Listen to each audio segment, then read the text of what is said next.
deuxième degré, on vous enseigne la guerre à la propriété sociale. Dans le 13e degré, on vous enseigne tout à la corruption.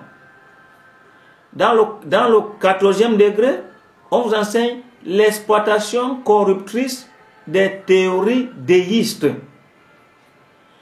Dans le 15e degré, on vous enseigne l'exploitation corruptrice des pratiques déistes. Dans le 16e degré, on vous enseigne l'exploitation corruptrice du rationalisme. Dans le 17e degré, on vous enseigne l'exploitation corruptrice du patriotisme. Dans le 18e degré, on vous enseigne l'exploitation corruptrice du collectivisme. Dans le 19e degré, on vous enseigne la glorification de la perversion. Dans le 20e degré, on vous enseigne la perversion des masses populaires. Dans le 21e degré, dans le 21e degré, on vous enseigne la perversion par les passions et les appétits. Dans le 22e degré, on vous enseigne la perversion des classes dirigeantes. Dans le 23e degré, on vous enseigne la perversion des institutions. Dans le 23e degré, dans le 24e degré, on vous enseigne la perversion de la liberté. Dans le 25e degré, on vous enseigne la perversion de l'égalité. Dans le 26e degré, on vous enseigne la perversion de la fraternité. Dans le 27e degré, on vous enseigne la perversion de l'intellectualité. De l'intellectualité. Oui. Voilà. Dans le 28e degré, on vous enseigne la glorification du naturalisme. Dans le 29e degré, on vous enseigne la négation du Créateur. Dans le 30e degré, on vous enseigne la glorification de l'hypocrisie. Dans le 31e degré, on vous enseigne la parodie avilissante de la justice. Dans le 32e degré, on vous enseigne la parodie avilissante de la légalité. Dans le 33e degré, on vous enseigne la glorification de Satan. Bien aimé. Tout cela en contradiction avec la parole de Dieu. Tout à fait. Et donc c'est pour cela donc l'homosexualité, ce n'est pas, un homme ne peut pas se lever comme ça un beau matin, il dit je deviens un homosexuel.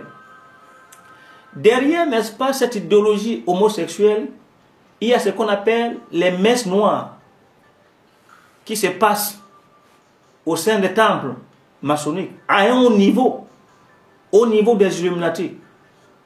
À un degré élevé. Élevé. Que ceux qui sont et qui poussent donc, à un petit degré ne connaissent absolument tout à pas. fait. Tu peux être franc-maçon sans connaître même un jour qu'il y a des Illuminati. Donc, c'est ceux-là qui sont au sommet de la pyramide, avec les druides, et qui font les messes noires, qui influencent les émotions. Humains. Tout à fait, qui influencent donc les émotions des hommes, au point où c'est impossible, n'est-ce pas, pour certains de se contrôler sur les questions de sexe. Il y a une dépravation totale. Il y a une dépravation universelle totale. Eh bien, c'est parce que ces hommes, ils ont un calendrier entre leurs mains. Un calendrier qui suivent scrupuleusement. Et qui, dans bientôt, va s'accomplir. Pourquoi? Parce que c'est une prophétie également de la fin des temps qui est en train, n'est-ce pas, de s'accomplir. Alléluia. Tout à fait. Nous allons donc lire également, nous allons lire, n'est-ce pas, le livre de Timothée. Frère Gallé, je voulais simplement préciser que oui, lorsque nous parlons de la franc-maçonnerie, dans cette vidéo concernant l'homosexualité, lorsque nous parlons des Illuminati, concernant cette vidéo dont le titre est l'homosexualité, oui, zoophilie, déviance sexuelle, c'est simplement pas parce que nous sommes contre ces personnes, non, pas parce que nous haïssons ces personnes, mais simplement parce que nous aimons la parole de Dieu, parce que nous sommes accrochés à la parole de Dieu et nous prions le Seigneur pour que ceux de ce qu'il a connu d'avance soit touché. Vous qui regardez cette vidéo, vous soyez touchés et vous comprenez pourquoi c'est assez temps. Pourquoi depuis des milliers d'années, cela depuis la naissance des nations, l'homosexualité, une pratique abominable que connaissent toutes les nations, toutes les cultures, devient subitement légalisée dans des pays aussi stratégiques comme les États-Unis, la France. Et qu'est-ce qui est caché derrière? Qu'est-ce que cet événement nous annonce, frère Ngalé? Je crois que c'est là où tu veux nous amener. Qu'est-ce que ces événements nous annoncent lorsque l'homosexualité devient une pratique légale, hein, libre? Donc, la parole de Dieu, si la parole de Dieu ne répondait pas à toutes les questions que l'homme se pose ici-bas, elle ne serait pas la parole de Dieu. Non seulement la parole de Dieu est constante, mais se projette dans le passé, dans l'avenir. C'est-à-dire que Dieu a envoyé une lettre d'amour aux hommes. Eh bien, c'est comme quelqu'un qui, ayant conçu son véhicule, il fait son véhicule, mais il joint à son véhicule un document qu'on appelle le guide utilisateur. Le guide utilisateur, c'est un document qui renferme donc les différentes pannes qui peuvent survenir dans le véhicule et comment les remédier. Donc si quelqu'un met le guide utilisateur à côté, son véhicule peut fonctionner, mais pourtant il peut rouler à tombeau ouvert. Il peut être à tout moment en panne sèche ou mécanique. Il en a également la parole de Dieu, qui, n'est-ce pas, est le guide utilisateur. Même quand l'homme a péché, Dieu, ne voulant pas que l'homme s'éloigne de lui, il a fait, n'est-ce pas, il a envoyé sa parole afin que sa parole soit comme guide, n'est-ce pas, pour l'homme. Mais l'homme a pris la parole, il l'a mis à côté. Conséquence, l'homme ne peut pas voir la lumière. L'homme ne sait pas où il va. Il ne se connaît même plus. Et donc la parole de Dieu a donné des prophéties qui se sont déjà réalisées dans le passé et certains qui restent seulement à s'accomplir. Actuellement, comme, n'est-ce pas, la Bible, la parole de Dieu nous enseigne, eh bien, nous sommes à la fin des temps. Et Amen. La fin des temps même a été donc prophétisée bien avant, n'est-ce pas, les chrétiens, n'est-ce pas, par le prophète Daniel. Et donc, qu'est-ce que le Saint-Esprit montre donc à l'apôtre Paul qui écrit, n'est-ce pas, à Timothée? Nous allons lire 2 Timothée, chapitre 3. Verset 1er. Chapitre 3. À partir de quel verset, le premier? À partir du verset 1er, oui. 2 Timothée, chapitre 3, à partir du verset 1er. Sache que dans les derniers jours, il y aura des temps difficiles, car les hommes seront égoïstes, amis de l'argent, fanfarons, hautains, blasphémateurs, rebelles à leurs parents, ingrats, irréligieux, insensibles, déloyaux, calomniateurs, intempérants, cruels, ennemis des gens de bien, traîtres, emportés, enflés d'orgueil, aimant le plaisir plus que Dieu, ayant l'apparence de la piété, mais reniant ce qui en fait la force. Éloigne-toi de ces hommes. Merci, bien-aimé. Lorsque la Bible, lorsque on nous parle ici insensibles, déloyaux, calomniateurs, intempérants, cruels, ennemis des gens de bien. Les gens de bien ici, c'est les chrétiens. Alléluia. Les gens de bien dont on parle ici, ce n'est pas les faiseurs de bienfaisance. Non. Les hommes de bien dont on parle ici, c'est le peuple de Dieu. Alléluia. Le peuple, n'est-ce pas, de Dieu, le corps de Christ. Les hommes de bien ici, ce ne sont pas les gens qui font dans l'humanité. Non, ce n'est pas de ça que la Bible dit. Les hommes de bien ici, il s'agit, n'est-ce pas, du croyant, du chrétien. Alléluia. Ces deux calomniateurs, cruels, ils seront ennemis des chrétiens. Ils seront ennemis des gens de bien. Et donc, et nous voyons aujourd'hui cette fougue, n'est-ce pas, cette foudre qui se dirigent, n'est-ce pas, vers l'Église. Nous voyons aujourd'hui que cette conspiration universelle, internationale, a pour but de faire taire l'Église. Et bien aimé, comme le bien-aimé disait tout à l'heure, nous voyons, n'est-ce pas, que toutes ces choses, c'est comme si le chrétien, c'est comme si le croyant ne sait même plus quoi faire.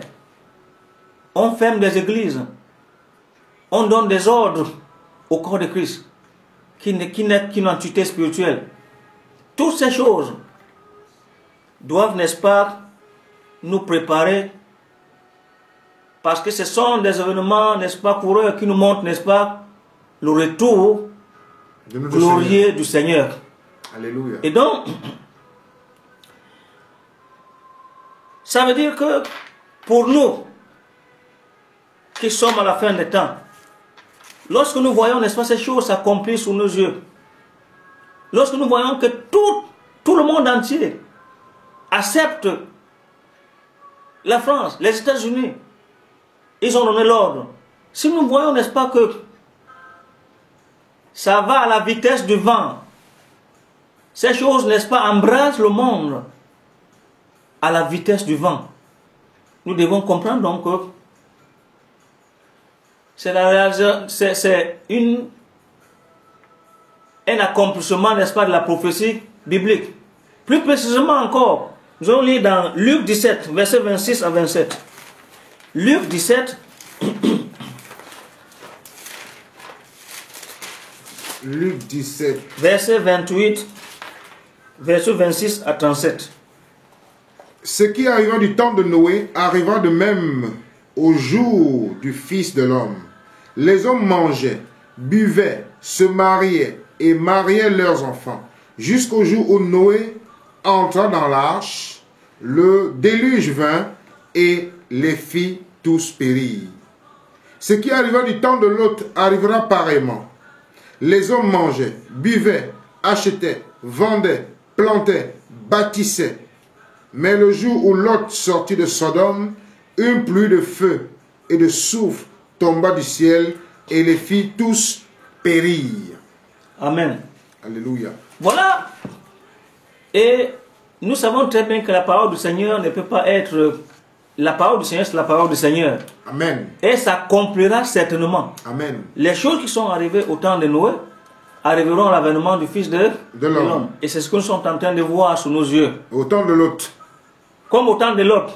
Alléluia. C'était quoi? C'était l'homosexualité. Comme au temps de l'autre. C'était quoi? C'était la violence. Comme au temps de l'autre. C'était quoi? C'était des souffrances. C'était les crises. C'était tout ce que nous voyons aujourd'hui.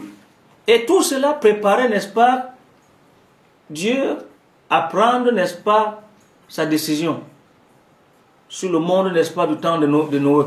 De la même façon, tout ce que nous allons voir, tout ce que le chrétien va devoir voir dans ces fins de temps, c'est une sonnette d'alarme pour vous, pour moi, pour toi et pour moi.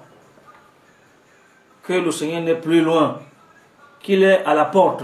Alors frère, et que dans bientôt, la trompette va sonner. Frère Wilfried, quel message as-tu pour les chrétiens? Quel message as-tu précisément pour les bien-aimés frères et sœurs? Lorsque nous voyons, aujourd'hui, nous sommes tous d'accord là-dessus, que la France, les États-Unis ayant libéré, ayant accepté le mariage homosexuel, ça va aller à une vitesse que nous ne pouvons pas, qui n'a pas de nom. Alors quel message as-tu pour l'Église? C'est réveillez-vous, le Seigneur à la porte. Quel message as-tu pour l'Église? Merci. Pour nos bien-aimés qui nous regardent, qui nous écoutent. Et le Seigneur lui-même a donné un message clair. Nous ne pouvons pas formuler notre message qui est celui du Seigneur. Alléluia. Le Seigneur lui-même a donné un message clair qui est toujours d'actualité pour nous. Amen. Qui, n'est-ce pas, l'attendons. Ce message se trouve dans le livre de Matthieu 24. Alléluia. Matthieu 24. Oui.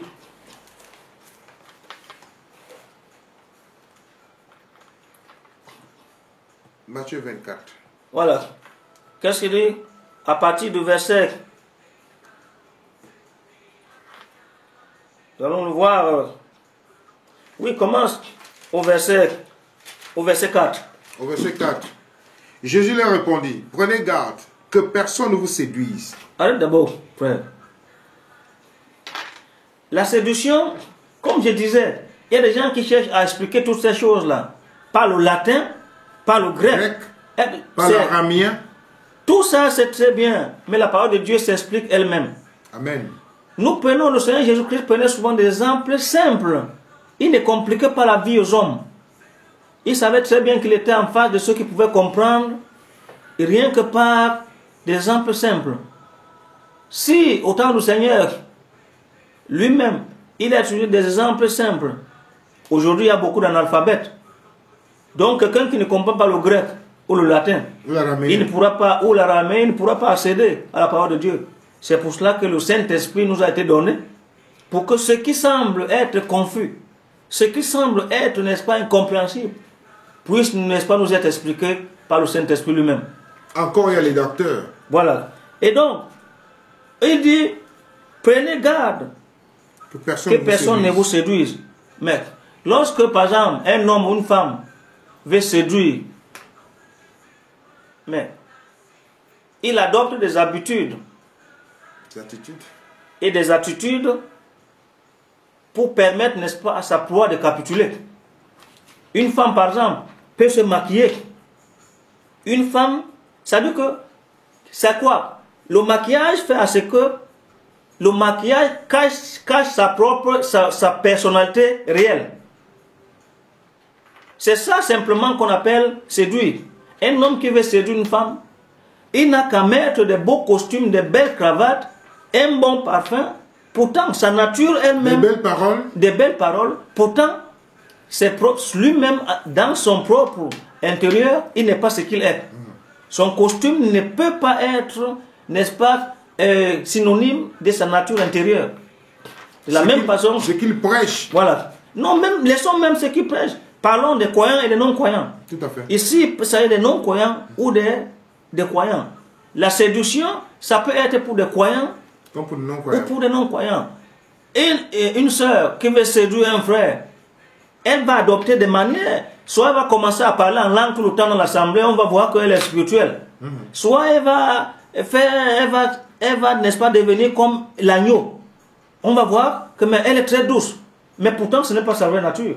Donc la séduction cache toujours la nature vraie, la personnalité vraie, n'est-ce pas, de l'homme. Et donc, le Seigneur dit donc, prenez garde que personne ne vous séduise. Ça veut dire qu'il y a des gens qui se présenteront en cachant leur propre nature, en cachant les véritables personnes. Car plusieurs viendront sous mon nom disant, c'est moi qui suis le Christ. Ils se diront beaucoup de gens. Eh bien, si par exemple, les hommes n'ont pas vu cet aspect, si on parle donc aujourd'hui de ce verset, car plusieurs viendront sous mon nom, disant, c'est moi qui suis le Christ. Mais qui sur terre ici là dit qu'il est le représentant de Christ? Le pape. Eh bien, c'est le pape. C'est lui qui dit, n'est-ce pas, qu'il est le vicaire, le représentant de Christ. De Christ. Une abomination. Et on dit bien plusieurs. Blasphème. Plusieurs. Depuis, n'est-ce pas, l'époque romaine, combien de papes il y a eu jusqu'aujourd'hui? Donc c'est plusieurs. 266. Voilà. Donc, plusieurs viendront sous mon nom. Plusieurs, n'est-ce pas, viendront sous mon nom disant, c'est moi qui suis le Christ. Ils séduiront beaucoup de gens. Et c'est ce que nous voyons. L'Église catholique romaine. Le catholicisme romain a séduit le monde entier. A séduit les hommes. Les hommes sont aveuglés. Il est même impossible que tu dises à un catholique qu'il est dans une voie qui ne mène pas à la vie. Il ne peut pas te croire. Et la séduction est tellement grande jusqu'au point où c'est un jésuite qui est élu pape à l'instant où nous parlons. Oui, non, nous n'avons même pas... Pour ça, on n'a même pas... Pour nous, nous sommes dans... C'est-à-dire que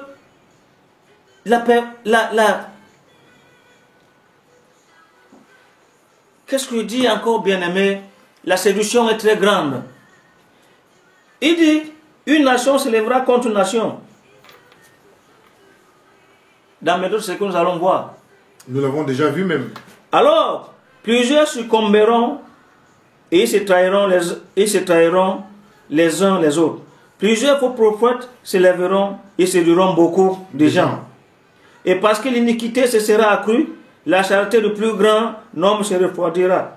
Mais celui qui persévérera jusqu'à la fin sera sauvé.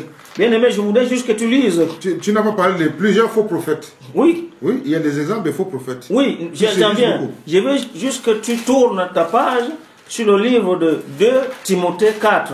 2 Timothée 4. 2 Timothée 4. Ouais.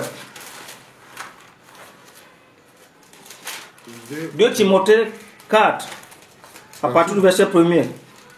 Je t'en conjure devant Dieu et devant Jésus-Christ, qui doit juger les vivants et les morts, et au nom de son avènement et de son royaume, prêche la parole, insiste en toute occasion, favorable ou non, reprend, censure, exhorte avec toute douceur et en instruisant. Car il viendra un temps où les hommes ne supporteront pas la sainte doctrine, mais ayant la démangeaison d'entendre des choses agréables, ils se donneront une foule de docteurs selon leurs propres désirs, détourneront l'oreille de la vérité et se tourneront vers les fables. Mais toi, sois sobre en toutes choses, supporte les souffrances, fais l'œuvre d'un évangéliste, remplis bien ton ministère. Merci bien-aimé. Nous allons retourner donc dans Matthieu. Ainsi, au verset 10, alors, plusieurs succomberont et ils se trahiront les uns les autres. Plusieurs faux prophètes s'élèveront et ils séduiront beaucoup de gens. Et parce que l'iniquité se sera accrue, la charité des plus grands nombre se refroidira. Mais celui qui persévérera jusqu'à la fin sera sauvé.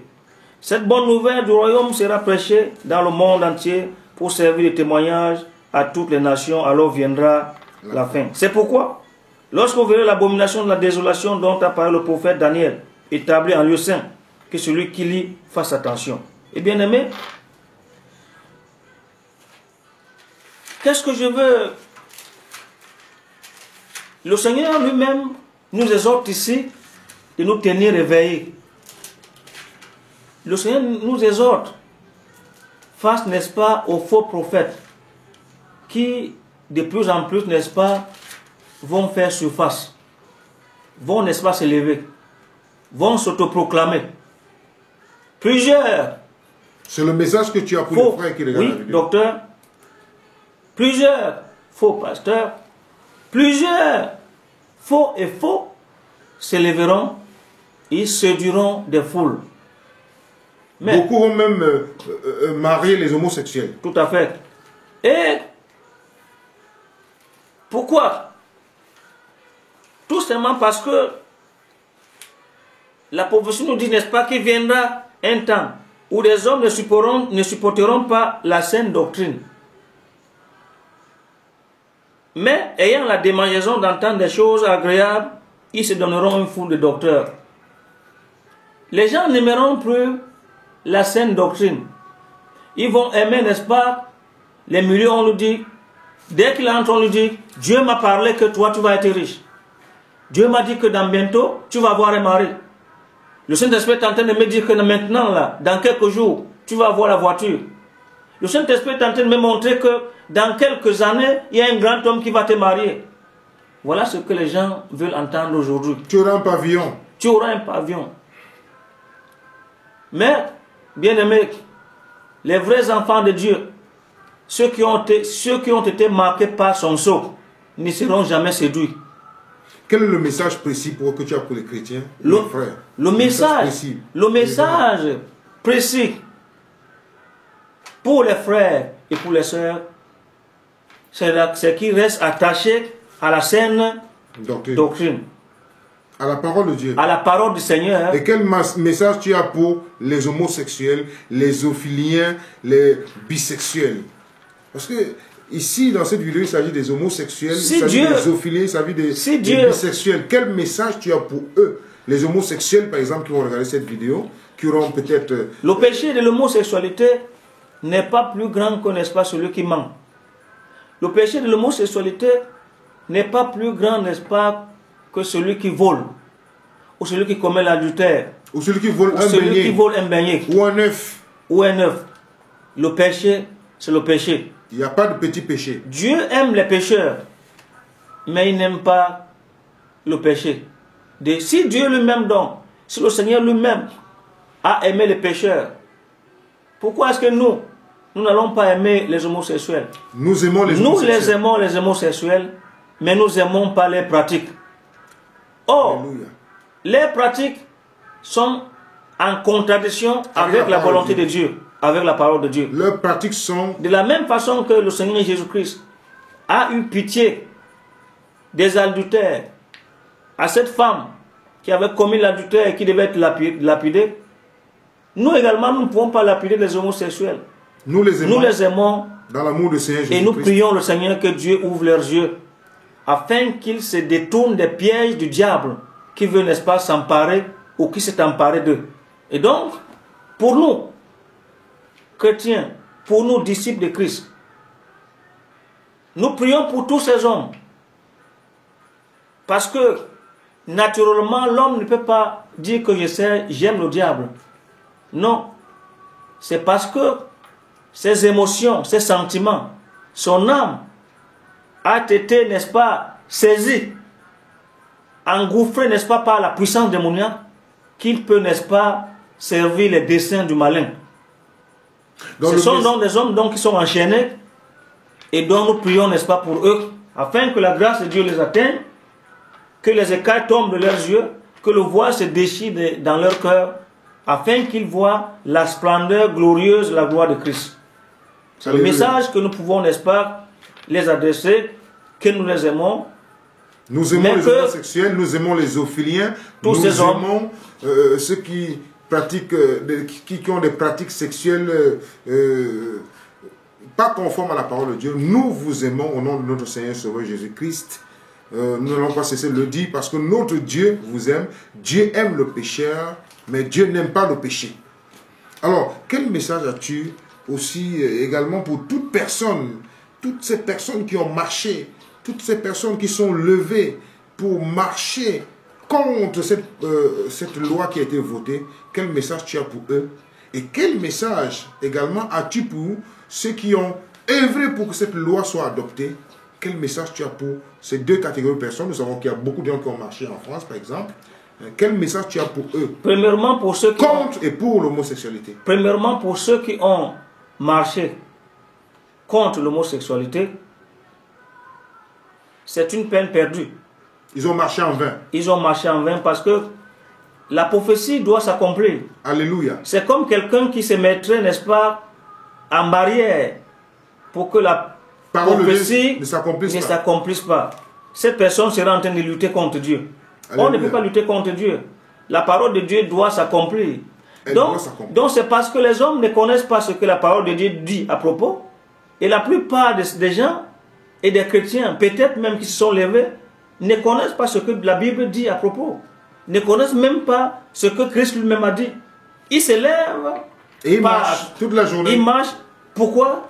C'est parce que pour eux, naturellement, ils ont, n'est-ce pas, une conscience qui leur dit ce n'est pas bon, ce n'est pas bien, et c'est pour cela qu'ils marchent.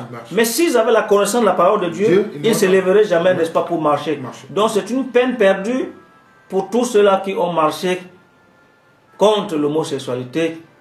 Et bien, parce que nous allons également lire le dernier verset dans 2 Thessaloniciens,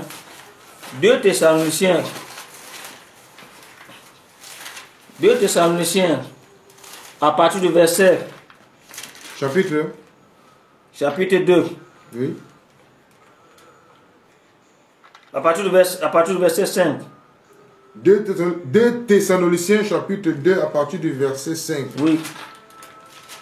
Ne vous souvenez-vous pas que je vous disais ces choses lorsque j'étais encore chez vous?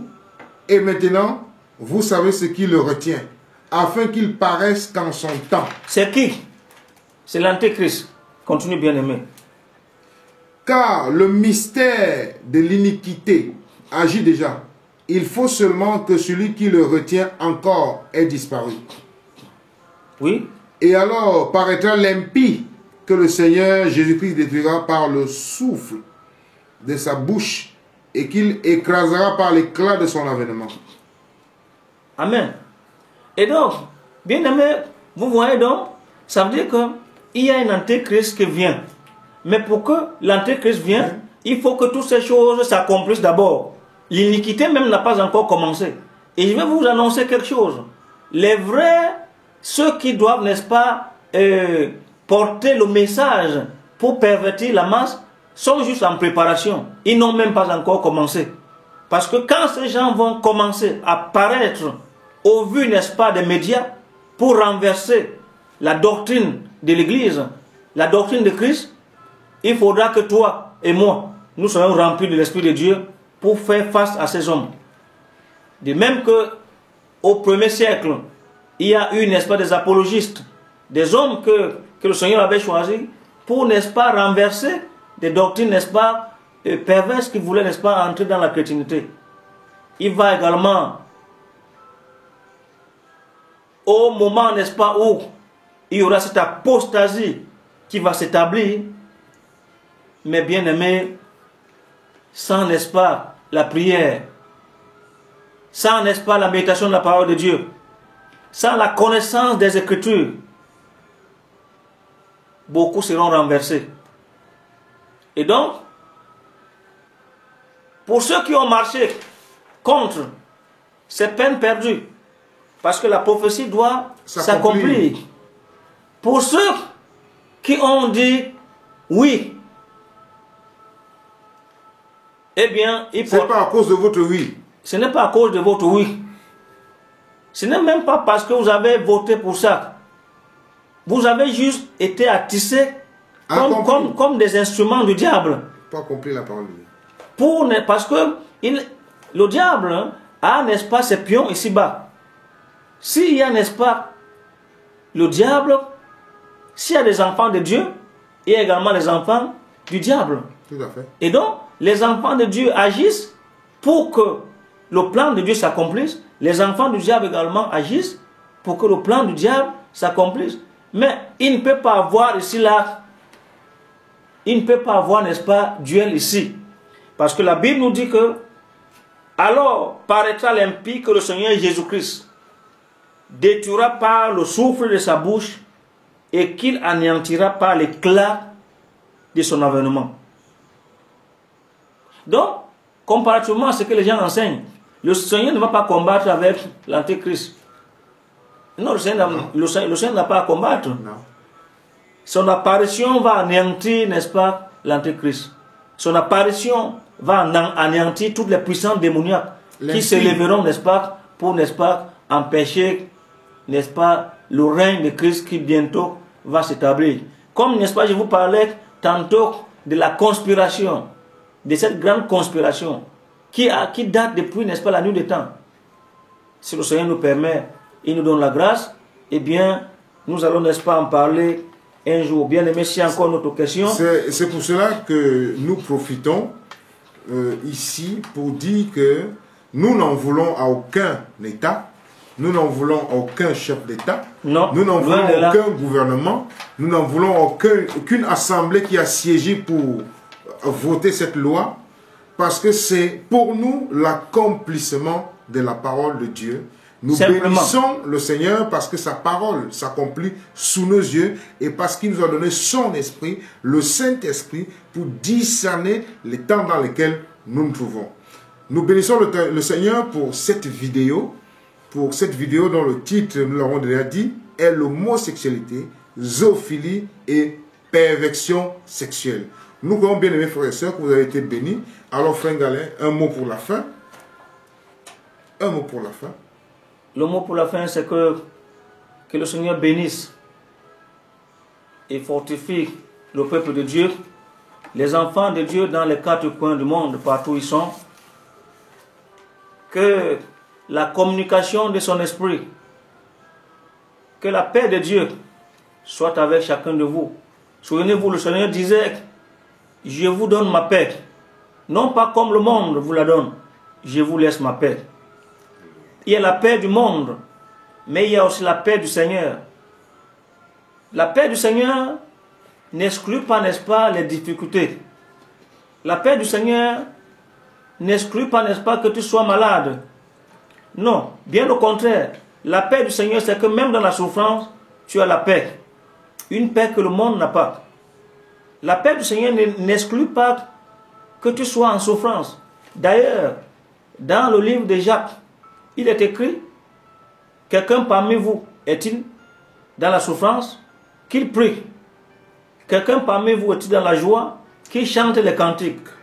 Quelqu'un parmi vous est-il dans la souffrance, est-il malade, qu'il appelle les anciens et que les anciens prient pour lui en loyant Dieu le nom du Seigneur. Donc il y a ces trois choses qui accompagnent le croyant durant, n'est-ce pas, sa vie ici-bas. Premièrement, la souffrance. La solution, c'est que quoi? Il faut qu'il prie. La joie, il faut qu'il rende des actions de grâce au Seigneur qui chante des cantiques. La maladie, il faut, n'est-ce pas, qu'il appelle les anciens et que les anciens prient pour lui en loyant d'huile au nom du Seigneur. Donc, la maladie, la souffrance et la joie sont, n'est-ce pas, le lot du croyant jusqu'à ce qu'il quitte, n'est-ce pas, ce monde. Jusqu'à ce que le Seigneur revienne pour l'enlever ou alors jusqu'à ce que le Seigneur le rappelle auprès de lui. Et donc, mon exhortation, bien-aimée pour vous, c'est que prenez courage. Christ a vaincu le monde. Soyez fortifiés. Que le Seigneur vous bénisse. Persévérons dans le Seigneur Jésus-Christ. Et que le Seigneur vous bénisse, mes frères. Le Seigneur nous aime. Il vous aime. Et bientôt, nous serons rassemblés avec lui. Alléluia. Le frère va prier, élever une prière